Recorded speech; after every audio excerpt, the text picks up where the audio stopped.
స్వీడన్లో ఈ మధ్యన యాక్షన్స్ ఎందుకు అవసరమైనవి, యూరప్ సమాజంలో ఎందుకు పెద్ద ఎత్తున చర్చ జరుగుతోందంటే సజీవమైనటువంటి సాక్ష్యం ఇది. పాకిస్తాన్లోనూ బంగ్లాదేశ్లోనూ ఒక ప్లేస్లో అందరూ ఉన్నారంటే ఒక అర్థం ఉంది. బట్ ఇక్కడ చూడండి,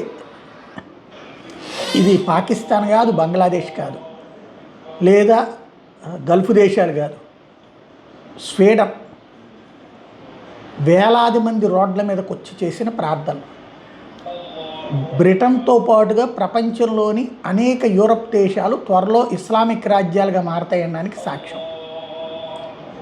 మనం అమెరికాకి పోతేనో యూరప్ దేశాలకు వెళ్తాను, మన హిందువులు అక్కడ ఏం చేస్తున్నారు, చీర కట్టడం మానేస్తున్నారు, వాళ్ళ డ్రెస్సులు ధరించడం బిగిన్ చేస్తున్నారు. మనకి సంబంధించిన గాజులో, బొట్టో, పూలో ఇట్లాంటి పొరపాటున కూడా ధరించిన ఏమన్నా ఇంటర్నల్ ఫంక్షన్ ఇంటి లోపల తప్పించి అక్కడక్కడ అకేషన్స్ అప్పుడు తప్ప మిగతాది వాళ్ళలాగానే ఉండడానికి ప్రయత్నిస్తారు. బట్ ముస్లిములు అక్కడికి వెళ్ళి వాళ్ళని తమలాగా మార్చడానికి ప్రయత్నిస్తున్నారు. అది యూరప్ సమాజంలో సాధ్యమవుతుంది వాళ్ళకి.